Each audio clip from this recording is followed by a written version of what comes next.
Assalamualaikum warahmatullahi wabarakatuh.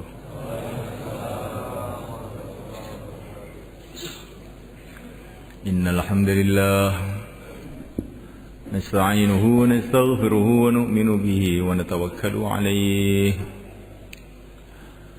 wa na'udzu bihi min shururi anfusina min sayyiati a'malina. من يهديه الله فلا مضل له ومن يضلل فلا هادي له.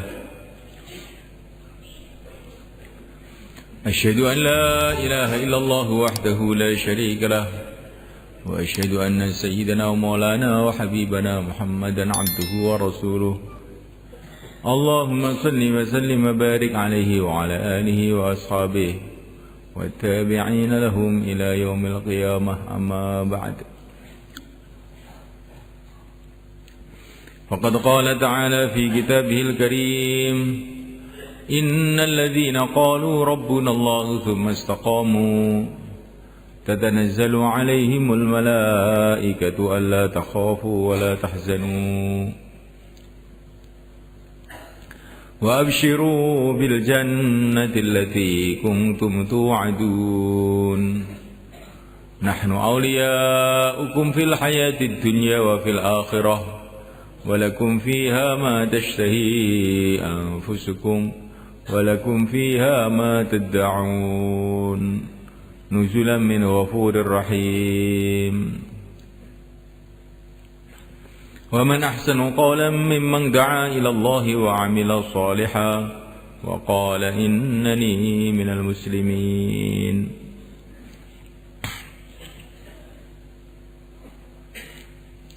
Hadirin yang dimuliakan Allah SWT, setiap kita sholat, kita diperintah oleh Allah melalui yang mulia Nabi Agung Muhammad SAW supaya kita ini berdoa, ihdinas siratal mustaqim siratal ladzina an'amta alaihim. Ya Allah, tunjukilah kami jalan yang lurus, jalannya orang-orang yang telah Engkau beri nikmat.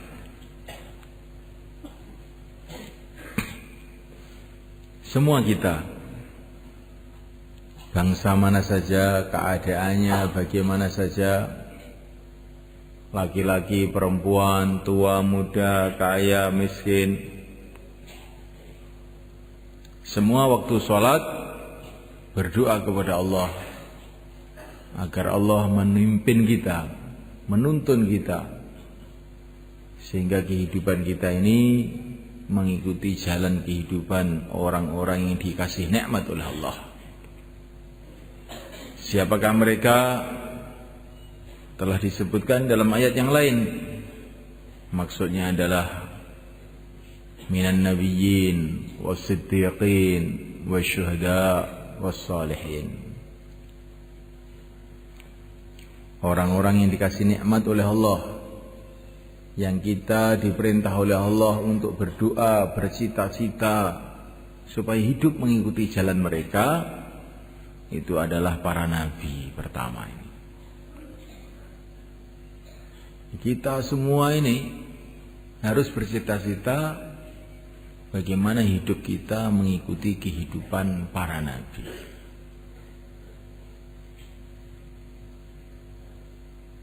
Baik kita ini kaya, miskin, ustadz, santri, petani, insinyur, profesor, siapa saja. Mohon kepada Allah supaya kehidupan kita ini mengikuti jejak kehidupan para nabi. Siapa yang ikut jejak kehidupan mereka, mengikuti kehidupan mereka, selamat, dapat ridha Allah. Yang tidak, dia akan celaka, mendapatkan murka Allah. Jadi kita di dunia ini bukan bebas sak maunya kita. Saya mau hidup model begini, saya mau hidup model begitu. Tidak bisa. Kamu ini hamba Allah. Kamu ini ciptaan Allah. Tinggal di bumi Allah. Di bawah langit Allah. Dalam waktu-waktu yang telah ditentukan oleh Allah. Sudah waktunya kamu akan dipanggil oleh Allah. Kalau kamu tidak mengikuti arahan Allah, kamu akan celaka.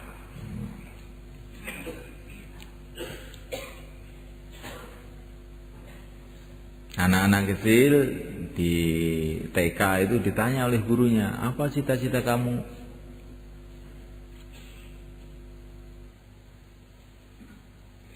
Ada yang mengatakan cita-cita saya ingin jadi raja, ingin jadi orang kaya, ingin jadi tentara, ingin jadi macam-macam. Anak-anak kecil ditanya sama gurunya begitu itu. Itu sebetulnya pertanyaan-pertanyaan yang bisa menipu. Tidak. Semua kita kecil, besar, tua, muda, cita-citanya harus satu. Bagaimana hidup kita itu mengikuti kehidupan para nabi.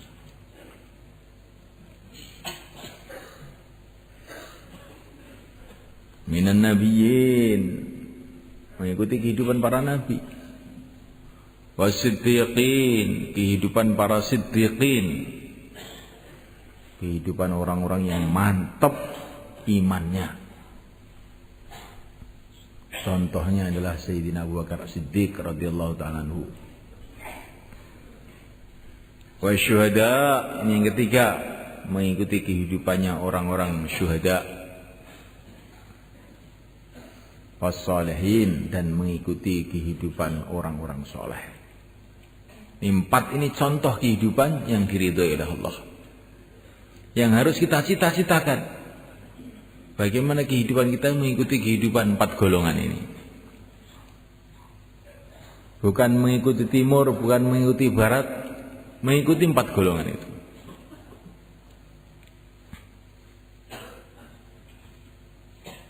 Minan nabiyyin, yaitu para nabi.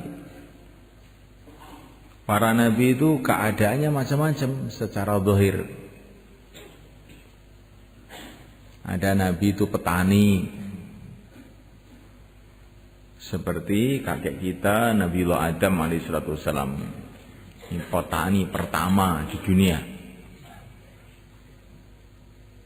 Beliau bertani padahal sebelumnya belum ada orang bertani. Belajarnya dari mana? Allah kirim malaikat Jibril ngajari Nabi Adam itu untuk bertani. Jadi ilmu pertanian itu juga asalnya dari langit sebetulnya. Cuman orang-orang sekarang sudah lupa. Petani pertama itu seorang nabi.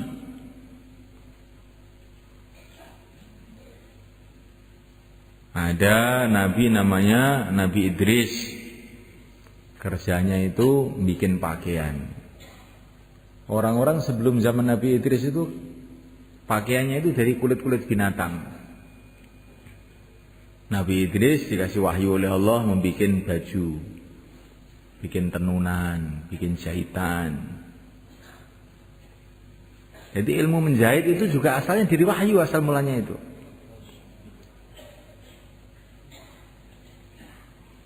Ada nabi namanya Nabi Nuh.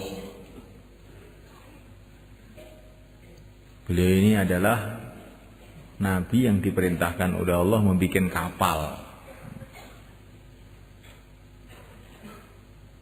Jadi pembikinan kapal, bagaimana membuat kapal itu asal mulanya itu dari wahyu. Wasna'il fulka bi'ayunina wa wahyuna. Di Nabi Nuh itu membuat kapal dengan wahyu Allah. Bukan dari ITS, Institut Teknologi Surabaya, bukan.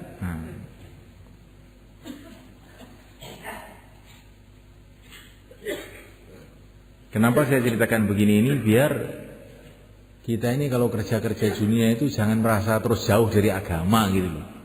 Ini sebetulnya kerjanya para nabi juga dulu itu. Saya ini petani, gak usah sholat, Loh, jangan begitu. Petani pertama itu Nabi Adam. Saya ini nelayan. Sholatnya itu ya kalau sudah turun dari kapal. Loh, jangan begitu.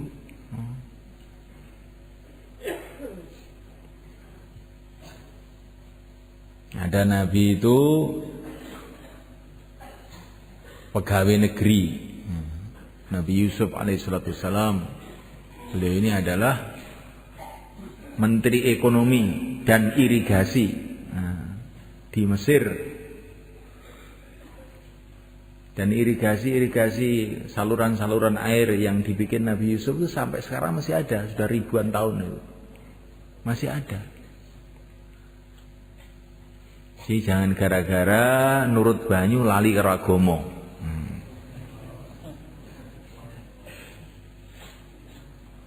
Nurut banyu kesel. Sewengi utuh ora turu, akhirnya subuh itu dikelantang, subuh di PP jam 09.00 ya kan.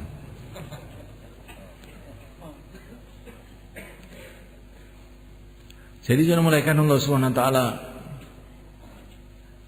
Para nabi, para rasul itu keadaannya itu macam-macam. Tapi semua mereka punya ciri khas. Yang pertama, yakin mereka itu hanya kepada Allah. Mereka ada yang petani, mereka ada yang pedagang, mereka ada yang bikin kapal, mereka ada yang bikin baju, mereka ada yang pegawai negeri, ada yang mereka tentara. Nabi Daud itu tentara. Tentaranya Raja Tolut. Tapi semua yakinnya hanya kepada Allah saja. Yakin kepada Allah itu bagaimana? Tertanam dalam hati ini yang berkuasa di dunia ini hanya Allah. Manusia tidak berkuasa, jin tidak berkuasa, malaikat tidak berkuasa, benda-benda tidak berkuasa. Sistem-sistem tidak berkuasa. Yang berkuasa adalah hanya Allah.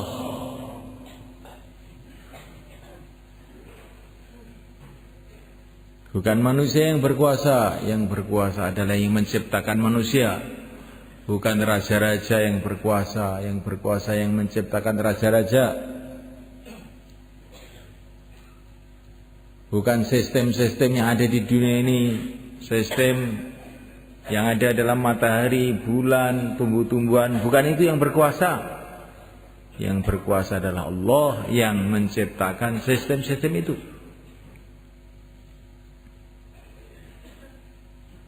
Ini memuliakan Allah Subhanahu wa taala. Apa saja yang ada di alam semesta ini hanyalah makhluk diciptakan oleh Allah. Kalaupun ada manfaatnya karena dikasih manfaat oleh Allah.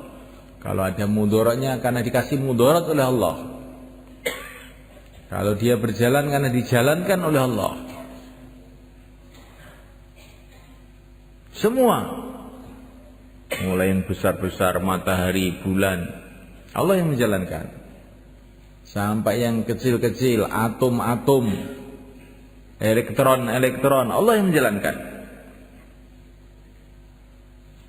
Gak ada yang berjalan sendiri. Semua dijalankan oleh Allah.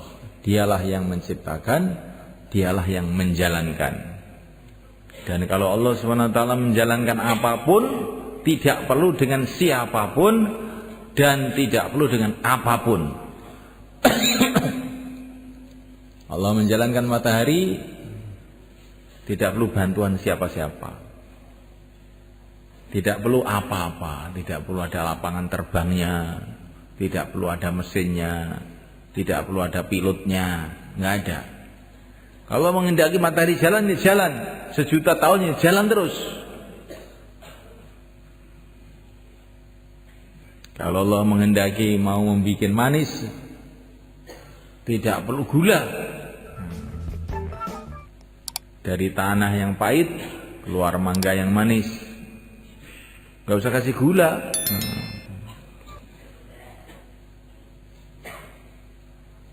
Semua dari tanah, mangga dari tanah, manggis dari tanah,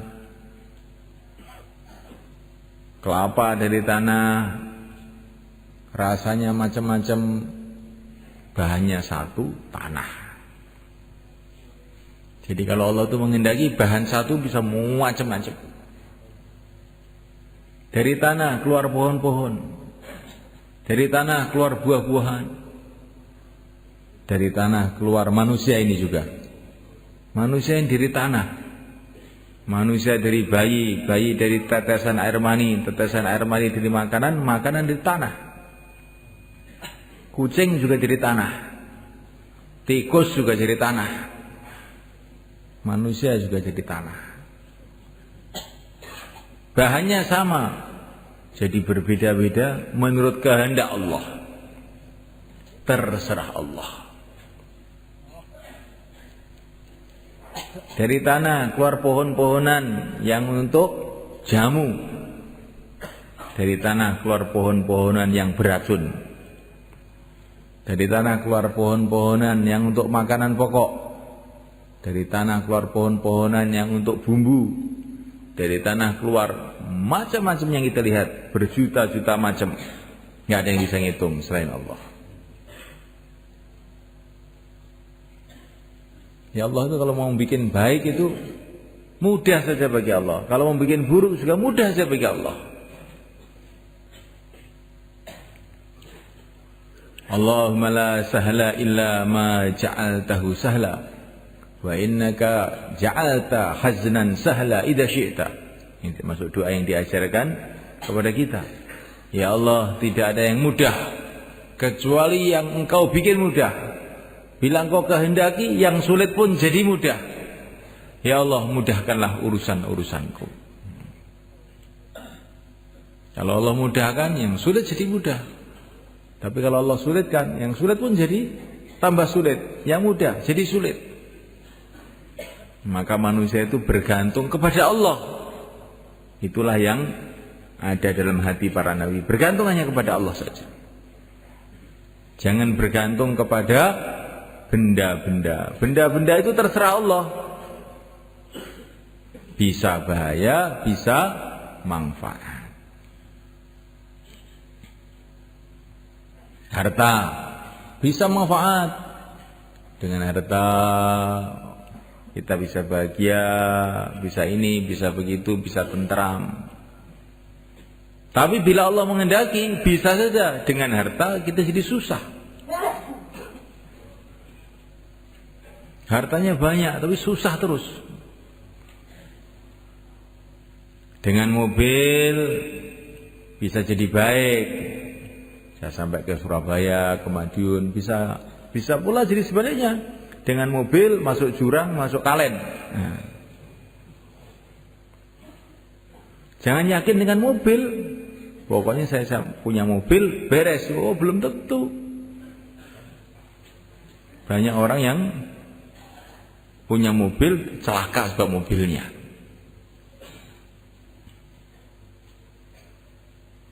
Istri, jangan kita yakin dengan istri, yakin kepada Allah.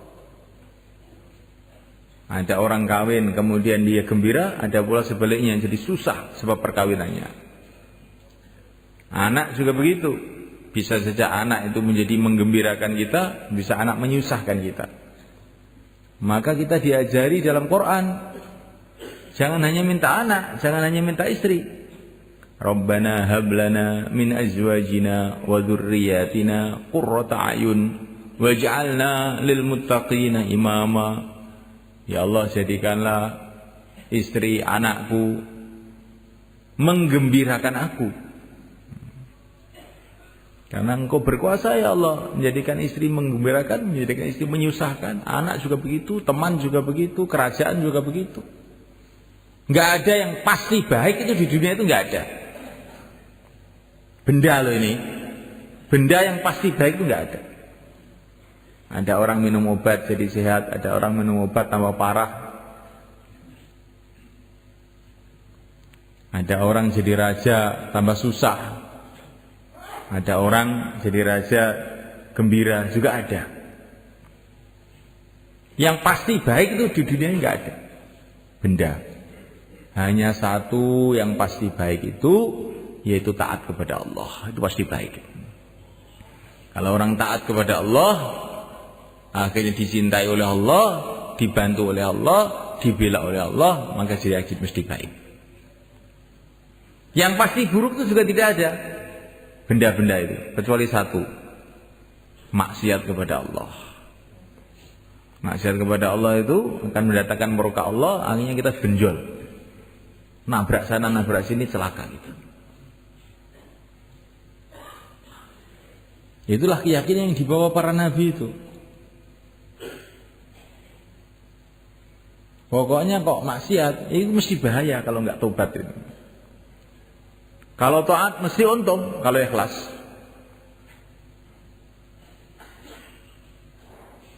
Tetapi setan itu menipu kita. Kalau kita mau taat, nah, bagaimana? Nah, taat kamu mesti untung. Tapi setan datang.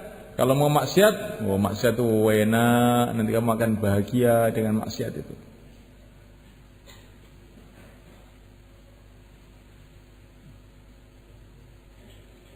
Assalamualaikum. Pak, lihat saya, ya, insyaallah. Melihat orang ngaji dapat pahala, melihat televisi dosa.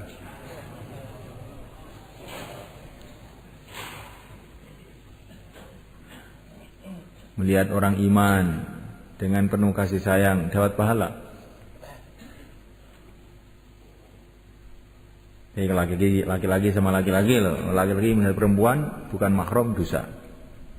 Ini harus tahu nih, bukan sembarang melihat. Mau kemana? Mau cuci mata.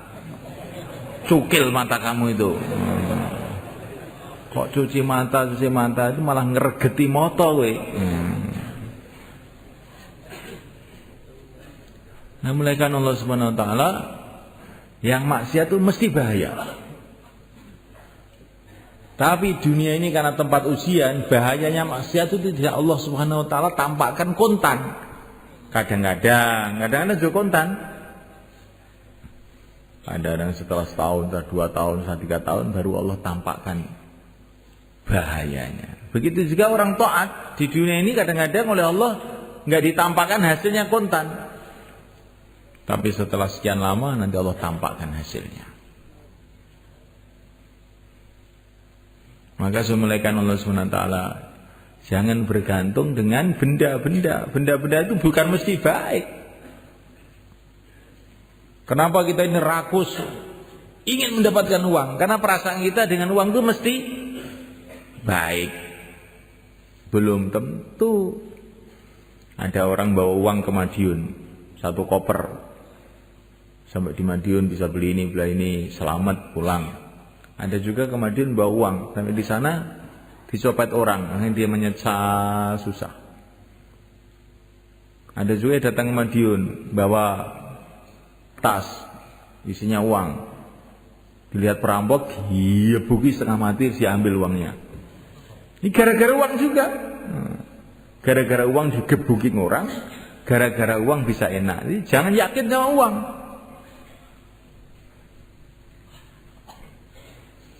Maka ada seorang mau pergi ke pasar, mau beli kuda. Zaman dulu ini ditanya oleh seorang ulama, mau kemana kamu? Mau ke pasar. Untuk apa? Beli kuda. Maka ulama tadi nasihati, kamu jangan begitu. Insya Allah saya akan beli kuda. Begitu. Kalau Allah menghendaki nanti ya beli kuda. Kalau Allah tidak menghendaki, ya tidak bisa. Oh, kenapa begitu Pak Kiai? Uang sudah jelas di saku ini, kuda sudah jelas di pasar. Kok insya Allah itu loh. Maka akhirnya dia pergi ke pasar. Ternyata uangnya hilang, nggak bisa beli kuda. Terus pulang ketemu Pak Kiai lagi. Loh, mana kudanya? Insya Allah hilang. Oh hilang kok insya Allah gimana? Nah, katanya tadi suruh insya Allah. Saya tidak mau insya Allah, uang saya hilang, akhirnya insya Allah hilang. Ya. Jadi saya mulai kan ta'ala. Orang yang yakin kepada benda-benda itu akhirnya kayak begitu itu.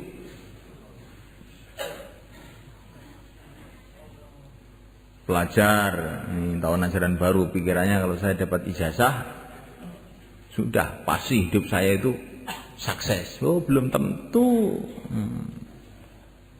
Yang mensukseskan kamu itu Allah. Maka jangan gara-gara sekolah kemudian gak sholat. Banyak sarjana ekonomi malah melarat, tambah hari tambah banyak. Bukan banyak uangnya, banyak hutangnya. Yang tidak punya ijazah, tamatan SD, jualan bakso malah laku.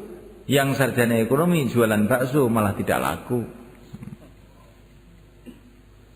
Ini banyak kita lihat. Orang-orang Temboro yang kaya-kaya itu kebanyakan nul pudul gak pernah sekolah itu. Kamu lihat aja ini orang Temboro mesti tahu.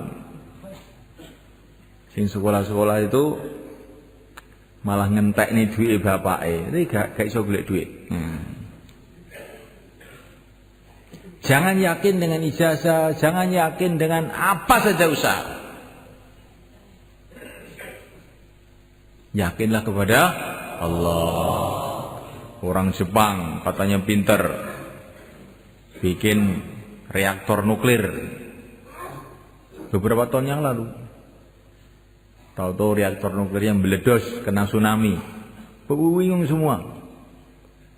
Nah, sekarang teknologi kamu justru menyusahkan kamu. Bukan menggembirakan kamu, menyusahkan kamu. Negara-negara yang punya senjata-senjata canggih-canggih, punya bom atom. Kata Maulana Umar, nanti satu saat mereka akan menyesal. Karena bom atom itu akan meletus di rumahnya sendiri. Maka orang-orang yang nggak punya bom atom, alhamdulillah kok saya tidak punya bom atom.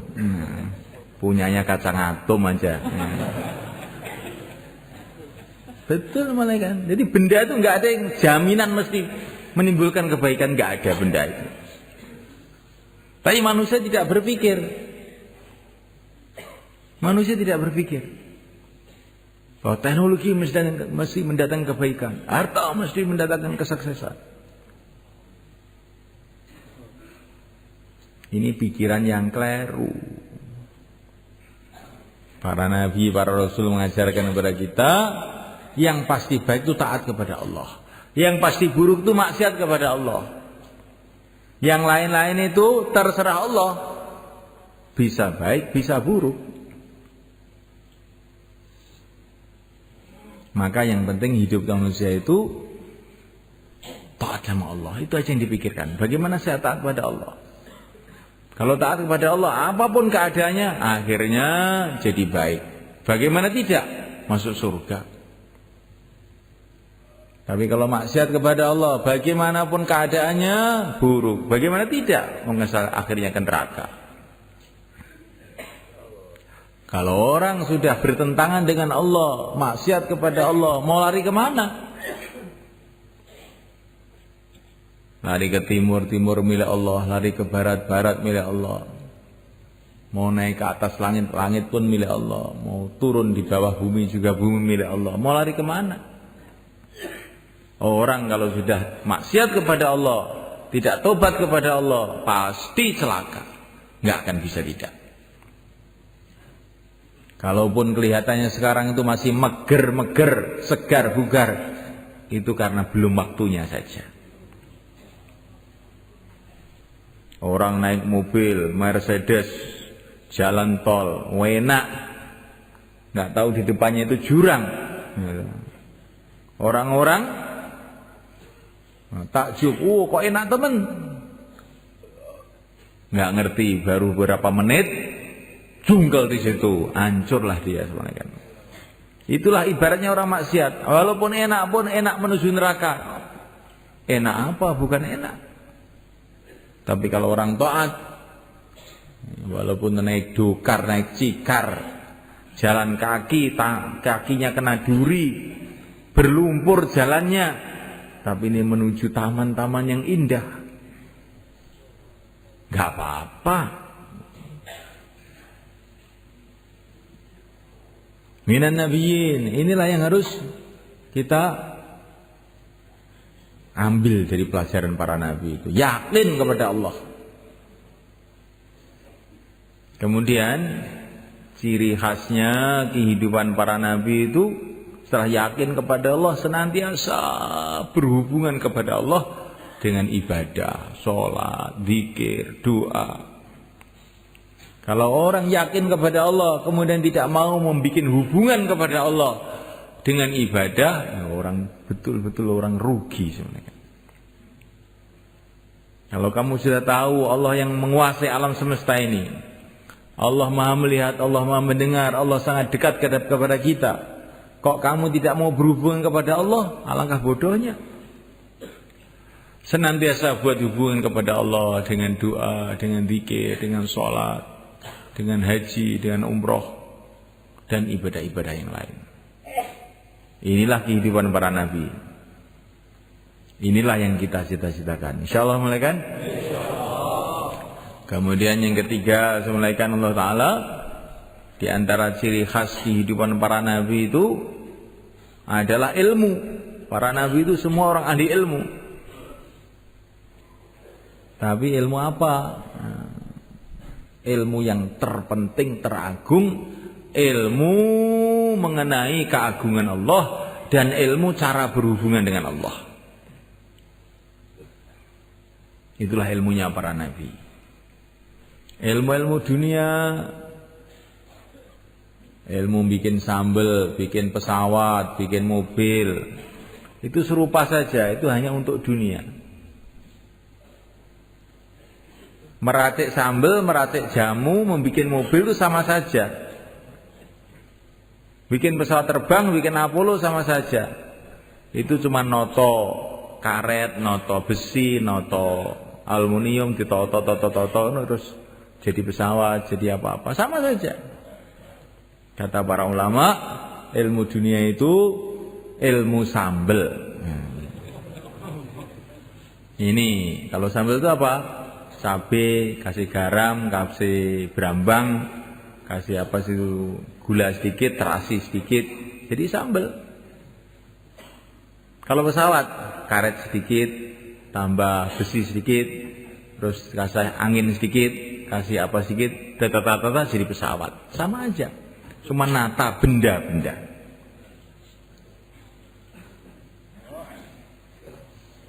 Ini kalau orang insinyur digitukan mungkin marah. Gimana ini? Saya sekolah 10 tahun dikira ilmu sambel. Nah.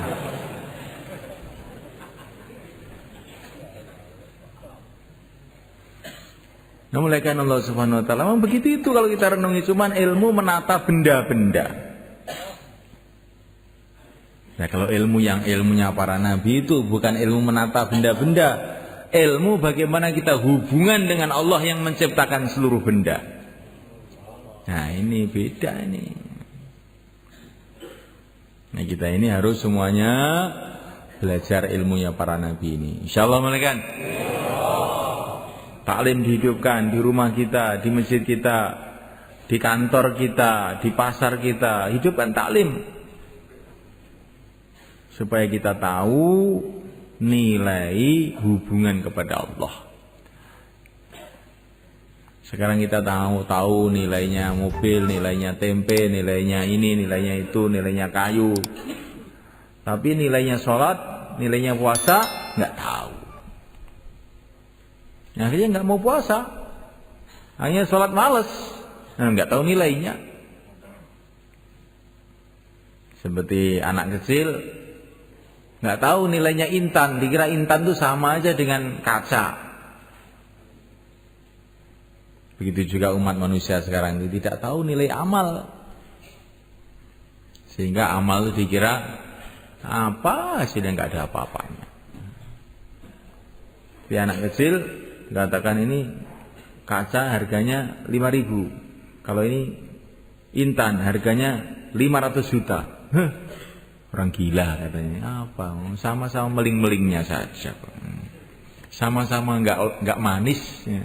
Sama-sama enggak bisa dimakan. Kenapa ini jadi 500 juta? Kenapa? Karena kamu tolol, titik. Jadi semulaikan Allah Subhanahu wa taala, maka taklim kita hidupkan semulaikan. Supaya kita ini tahu nilainya hubungan dengan Allah. Nilainya amalan. Kita Ramadan. Sebentar lagi akan Ramadan. Ada orang tuh Ramadan karena ikut-ikutan. Ada Ramadan karena tahu nilainya Ramadan. Kalau Ramadan ikut-ikutan itu gimana? Malam pertama masjidnya penuh sampai belakang. Malam kedua kurang 1 sop. Malam ketiga, keempat kurang. Nanti kalau akhir Ramadan tinggal imamnya sama makmumnya. Karena ikut-ikutan. Lah kamu kok nggak ke masjid lagi tuh? Sudah capek. Ini sudah hari raya. Sebentar lagi waktunya bikin kue, bukan waktunya tarawih ini sekarang ini. Mau beli baju. Ini amal karena ikut-ikutan. Tapi kalau amal karena tahu nilainya amal,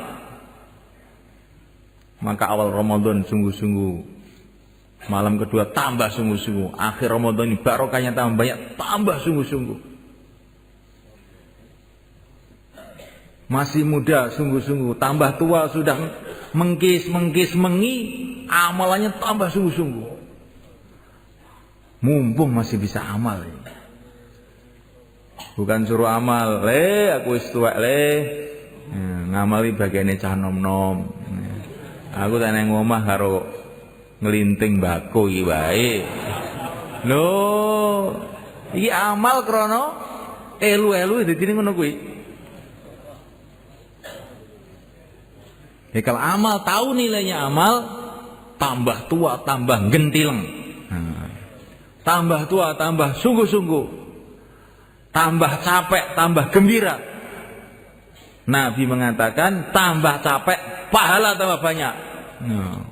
Innama ajruki ala qadari nasabiki, kata Nabi kepada Sayyidah Aisyah radhiyallahu ta'ala anha, pahala kamu menurut capek-capek kamu.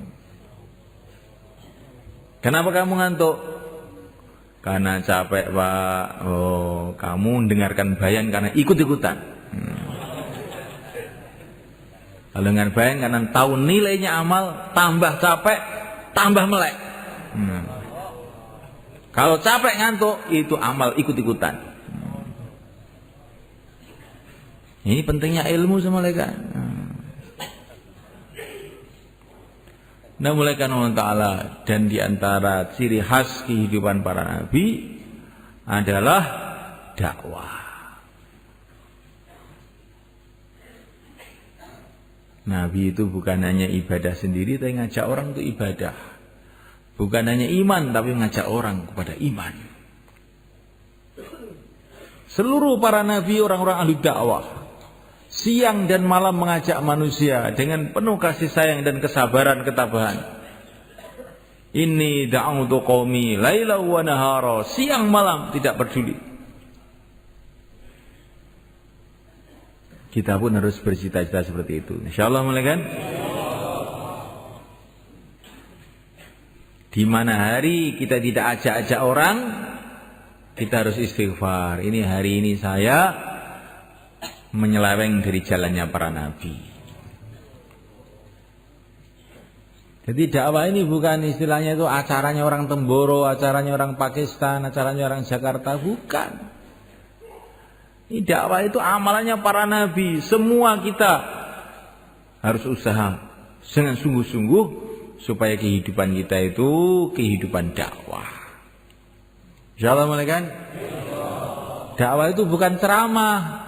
Dakwah itu ngajak kepada Allah, ngajak supaya orang itu ingat pada Allah, taat kepada Allah, itulah namanya dakwah.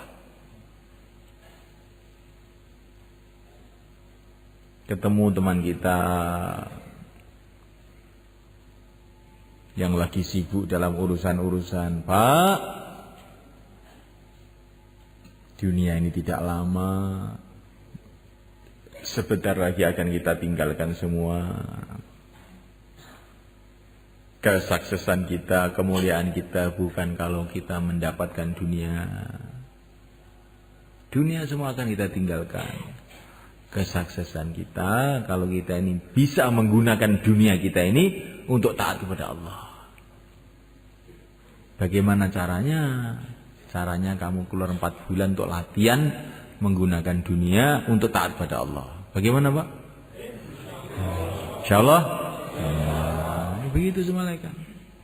Dakwah ini tidak menyuruh orang meninggalkan dunia. Bukan. Nanti sebentar lagi meninggalkan sendiri. Ya. Meninggal dunia semua. Dakwah ini tidak menyuruh kamu meninggalkan dunia. Suruh ngatur dunia kamu itu sesuai dengan agama. Gunakan dunia kamu untuk taat kepada Allah. Makanya taat kepada Allah, dagangnya taat kepada Allah, maka akan diberkahi dagangnya. Jangan dagang dengan riba.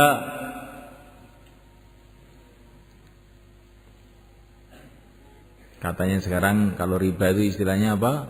Bunga. Itu bukan bunga, itu racun. Itu bukan bunga tapi itu racun. Tapi setan itu memberi nama yang indah. Ini bunganya sekian. Ini bukan bunga. Racunnya sekian. Begitu. Saya mau nitip uang saya di bank ini racunnya berapa, Pak? Gitu tanyanya. Bukan bunganya. Setan itu pandai melakukan barang-barang buruk dikasih nama yang baik-baik. Barang baik dikasih nama buruk. Itu kerjanya setan itu. Maka kita jangan mau ditipu. Jadi semulaikan Allah SWT, para nabi itu semua siang malam dakwah. Di lingkungannya masing-masing. Kecuali satu nabi, yaitu pimpinannya seluruh nabi, nabi kita Nabi Agung Muhammad SAW. Beliau bukan dakwah di lingkungannya saja, dakwah seluruh alam. Maka kita pun dakwah seluruh alam. Bagaimana caranya? Jamaah mengeluarkan jamaah. Jamaah 3 hari mengeluarkan jamaah 3 hari. Jamaah 4 bulan mengeluarkan jamaah 4 bulan. Jamaah keluarkan jamaah, itulah namanya dakwah seluruh alam. Maka kalau ada jamaah-jamaah datang ke masjid kita, kamu tanya, ini jamaah ini mau mengeluarkan jamaah kapan? Kalau mereka jawab, ini belum ada musyawarah, wah kamu itu berarti belum ada fikir alam, belum ada fikirnya Rasulullah. Kamu harus tobat kamu ini. Seminggu lagi kirimkan jamaah. 10 hari lagi bentuk jamaah. Baru itu namanya fikir seluruh alam, jamaah mengeluarkan jamaah. Insyaallah mulai kan? Jadi fikir seluruh alam itu bukan kita suruh muter seluruh alam, ini nggak bisa, cepot kaki kita. Jamaah keluarkan jamaah, getok tular, gampang, tidak sulit. Setiap jamaah keluarkan jamaah. Nanti habis bayan ini, nanti akan ada tashkil, keluarkan jamaah. Setelah itu nanti 3344 mundakaroh. Bagaimana Bapak juga mengeluarkan jamaah. Teman-teman kita ini kita ajak bicara, ayo kita keluar 4 bulan, 40 hari, atau berapa saja, kita berangkat sekarang. Minimal semua jadi niat semua. Insyaallah mereka.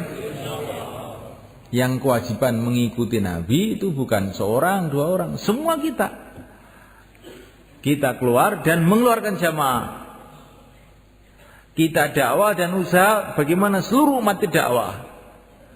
Ini baru kita ikut Rasulullah SAW. Ini kehidupan para nabi. Minan nabiyyin was-siddiqin. Kemudian yang kedua, kehidupan para siddiqin. Salah satu siddiqin itu yaitu Sayyidina Abu Bakar Siddiq. Ciri khasnya kehidupan siddiqin itu adalah tanggung jawab. Nah, agama. Sayyidina Abu Bakar itu bukan nabi, bukan rasul, tapi punya tanggung jawab meneruskan perjuangan yang mulia Nabi Agung Muhammad SAW.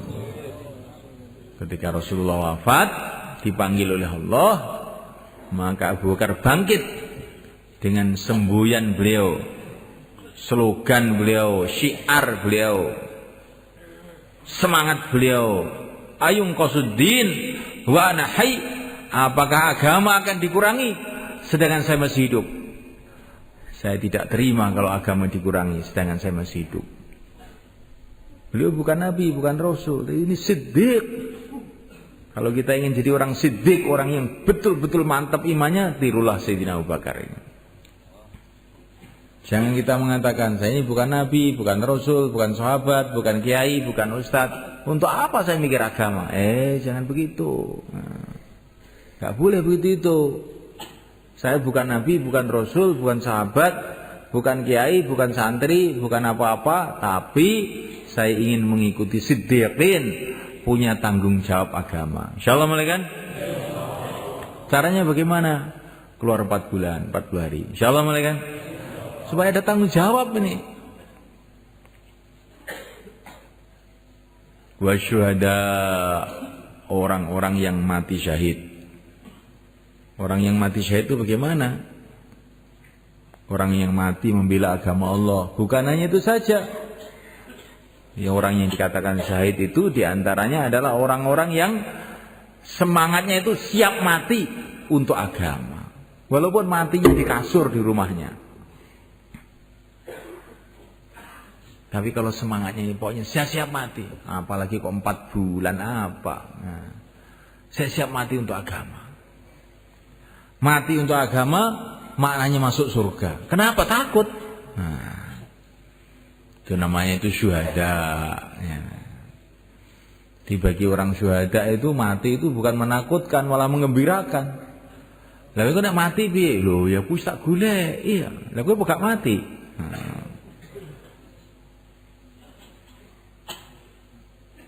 Para sahabat itu begitu semua kan. Semangat ingin mati dalam memperjuangkan agama itu, Masya Allah, mereka gembira.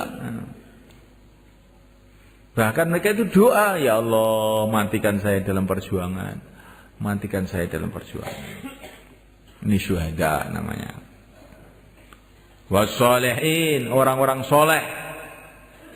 Yang keempat, kita ini harus bercita-cita jadi orang soleh. Orang soleh itu bagaimana? Orang yang dalam urusan apa saja mengikuti syariat, mengikuti aturan. Kalau dia sebagai ayah, ya punya tertib syariat, bagaimana menjaga anaknya, menjaga keluarganya, memikirkan mereka, itu namanya orang soleh. Tapi kalau orang sebagai ayah, nggak ngurus keluarganya, itu bukan soleh. Dia sebagai petani, pertaniannya mengikuti syariat, waktu panen bayar zakat, ini orang soleh. Dia jadi buruh tani. Gak apa-apa jadi buruh tani, tapi jadi orang soleh. Bukan waktu macul terus duduk aja ngerokok gudang garam. Setelah sore minta gaji 50.000. Kamu itu digaji untuk ngerokok apa untuk macul? Untuk macul. Lah kamu kok ngerokok? Berarti gaji kamu itu haram itu. Kamu itu nipu. Kalau ngepiok, ya, maka padinya yang bagus-bagus untuk saya. Yang jelek-jelek, gabuk-gabuk, berikan kepada pemilik sawah. Ini namanya tidak soleh. Pokoknya apa saja yang tidak pakai aturan syariat, itu namanya nggak soleh. Naik bis beli tiket. Beli tiket bis. Tiket itu untuk orang apa untuk barang? Untuk orang. Terus kamu naik ke bis, bawa beras 1 kuintal, ayam 1 kerdus. Ini kan nggak ada tiketnya ini. Nah, ini namanya ini termasuk tidak soleh namanya.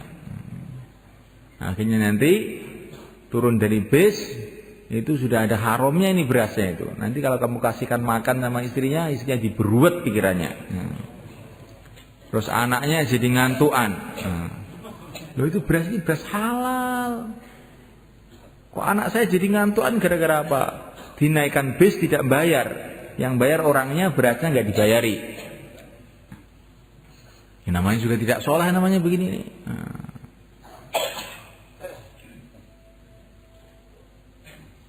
Maka kita semuanya mengikuti aturan syariat.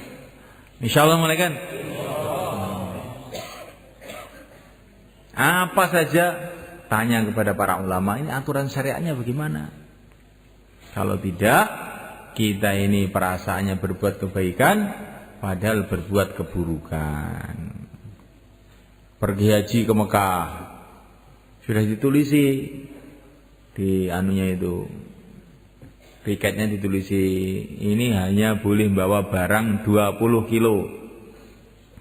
Ini bawa pulang 50 kilo. Makanya sama pegawainya pesawat itu nggak boleh. Jangan banyak-banyak, ini 20 kilo saja. Nggak apa-apa. Udah saya kasih uang 100.000. Diam aja ya. Nah, haji mabrur itu. Haji mabur we. Gimana ini semuanya kan? Maka kata para ulama, kalau kamu naik onta haji tetapi bekalnya haram, makanannya haram, yang haji ontanya bukan orangnya. Yang haji ontanya bukan orangnya. Karena kalau onta itu makan haram itu nggak apa-apa, bukan manusia itu nggak ada haramnya. Yang haji onta kamu, sedangkan yang naik onta tidak haji. Jadi semulaikan Allah SWT, ini 4 golongan inilah yang kita minta dalam sholat supaya kita ikut mereka. Para nabiyin, para siddiqin, para syuhada, para solehin. InsyaAllah semulaikan. Kalau kita mengikuti jalan mereka, maka Allah ridha kepada kita. Kalau kita diridhoi oleh Allah, kemana saja akhirnya beruntung mereka. Hidup kita di dunia akan berkah, hidup kita di akhirat di surga Allah. Jangan kita kira bahwa mengamalkan agama ini hasilnya di akhirat saja. Tidak. Di dunia ini pun kalau kita amal agama dengan benar, Allah akan datangkan kebaikan-kebaikan, barokah-barokah, ketentraman, ketenangan, kerukunan. Belum dikubur akan lebih nikmat lagi. Di padang mahsyar lebih senang lagi. Di surga, di sanalah tempat yang sempurna, di mana kita akan menghadap kepada Allah. Allah ridho kepada kita ridho kepada Allah. Insyaallah mulaikan. Mau kemana kita ini? Mau kemana? Siapa yang cuma satu, mau ke akhirat semuanya. Itulah program Allah untuk kita. Semua kita mau ke akhirat. Apa persiapan kita? Semua kita akan menghadap pada Allah. Apa persiapan kita?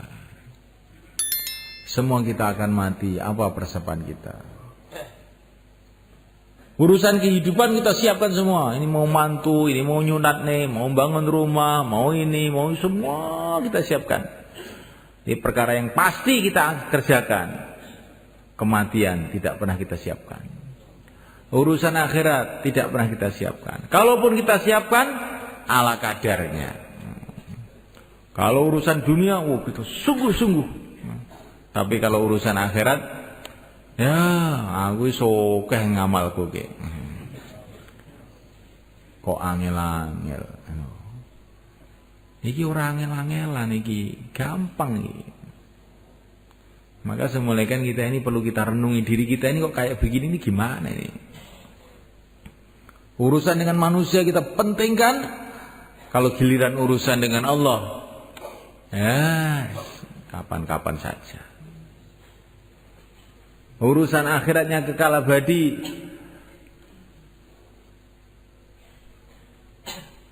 kita cuekkan. Nah, tapi urusan dunia yang cuma 60 tahun, 70 tahun, kita habis-habisan. Ini adalah satu kerugian besar. Sebelum datang mati menjemput kita, sebelum datang malaikat Israel untuk menuntun kita menuju Allah, kita sekarang bikin persiapan. Insyaallah malaikat. Apalagi sebentar lagi kita akan Ramadan. Kalau kita keluar di jalan Allah waktu Ramadan, maka Ramadan kita akan berlipat ganda pahalanya. Kalau kita keluar di jalan Allah waktu Ramadan, keluar kita juga berlipat ganda, tidak seperti biasanya. Maka sebaik-baiknya waktu untuk keluar itu adalah bulan Ramadan. Maka yang mau keluar 4 bulan silahkan berdiri ke selatan. Monggo.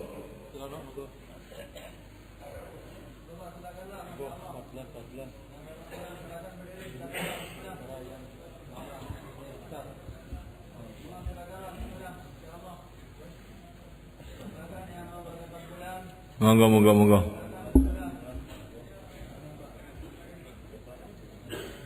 Yang niatnya 40 hari sekarang dinaikkan 4 bulan. Bismillah malaikat. Mumpung Ramadan malaikat, monggo.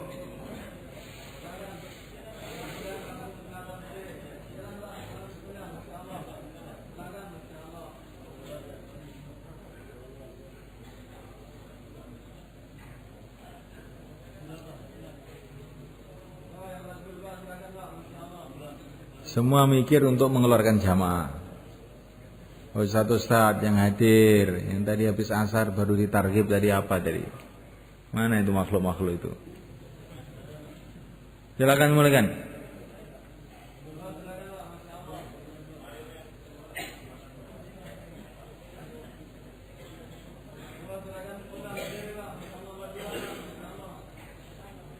Gak usah takut semulaikan. Innama dzalikumus syaitan yukhawwifu awliya'ah. Syaitan itu kerjanya nakut-nakuti kita kalau kita mau amal kebaikan. Tapi Rasulullah menyemangatkan kita. Sekarang kita ikut setan apa ikut Rasulullah? Nah, setan itu nakut-nakuti kita. Nanti kalau amal bagaimana? Sebaliknya para nabi, kalau kamu tidak amal nanti bagaimana? Kalau kamu tidak amal bagaimana nanti di akhirat kamu? Nah, kalau Allah tidak suka sama kamu nanti kamu mau gimana? Nah, monggo, bismillah.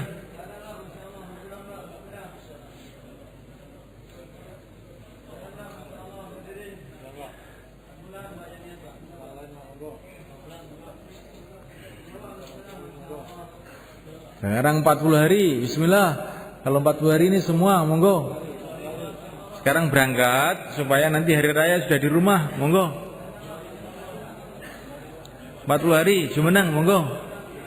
60 dino, monggo, jumeneng, bismillah.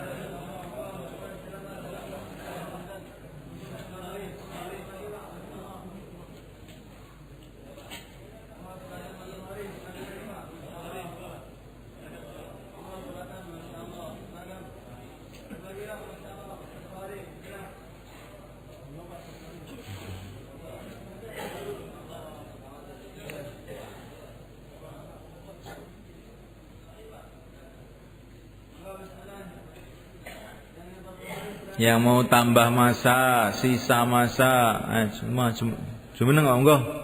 Tambah masa, sisa masa. Berapa hari saja, silakan ke selatan. Alhamdulillah.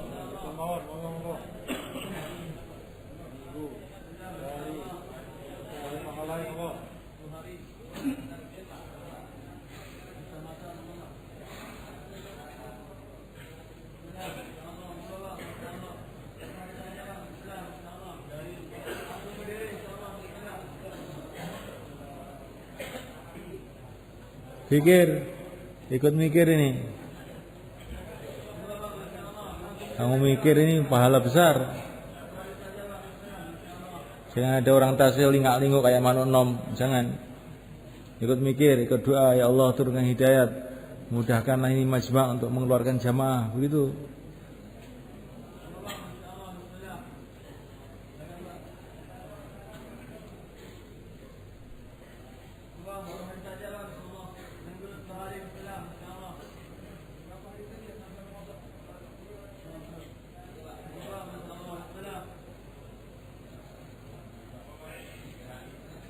Sebaik-baiknya persiapan Ramadan Anda dengan amal. Monggo, lanjutin.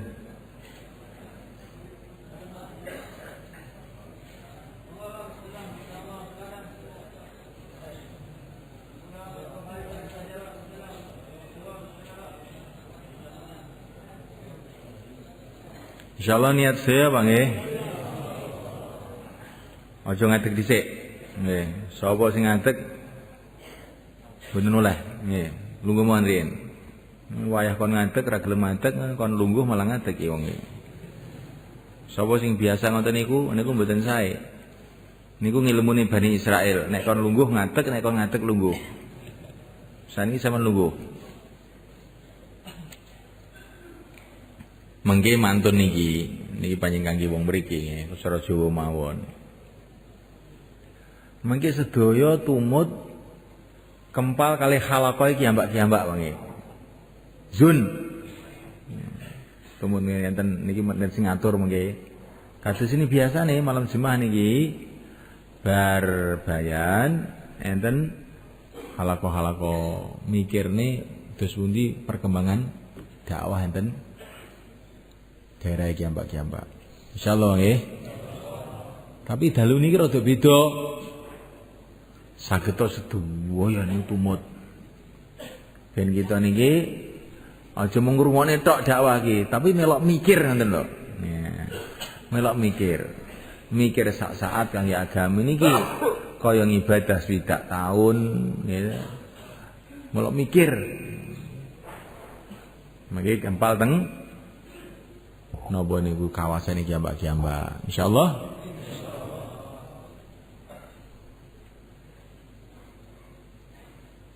nggih pun ngoten-ngoten saya tumut laporan-laporan keng halaqah mengki saweg salat Isya sareng-sareng terus taklim akhir gitu. Mantetan akhir napa? Iktikaf. Mengki tengah dalu tangi ndonga nangis teng Gusti Allah. Ya Allah kula niki mboten saged napa-napa ya Allah. Menawi mboten jenengan tulung, kula jenengan tulung saya nderek Kanjeng Nabi zahir batin dunya akhirat. Mboten tangise. Jenengan tulung anak kula, putu kula, kanca-kanca kula, umat iki sedaya nderek Kanjeng Nabi zahir batin dunya akhirat. Insyaallah Bang nggih. Niki malam Jumat niki malam iktikaf, malam donga, malam nangis. Ampun ngantos mboten iktikaf rugi niku. Niki iktikaf ini termasuk amalan sing sakniki umat Islam niku pun mboten patek kenal kalih iktikaf niki. Nek kita gesangaken niki ganjarane akeh. So kita iktikaf ngangge adab tidur sedaya. Insyaallah. Saderenge niku sedaya sakniki tiga-tiga sekawan-sekawan napa wau sing jenengan mirengaken jenengan baleni. Terus ditaskil. Sinasil gentenan, wau sinasil kula sani sinasil jenengan. Kadang-kadang luwih mandi jenengan masalahe. Monggo tiga-tiga sekawan-sekawan, monggo. Oh, jane sing ngadeg, nggih. Tiga-tiga sekawan-sekawan.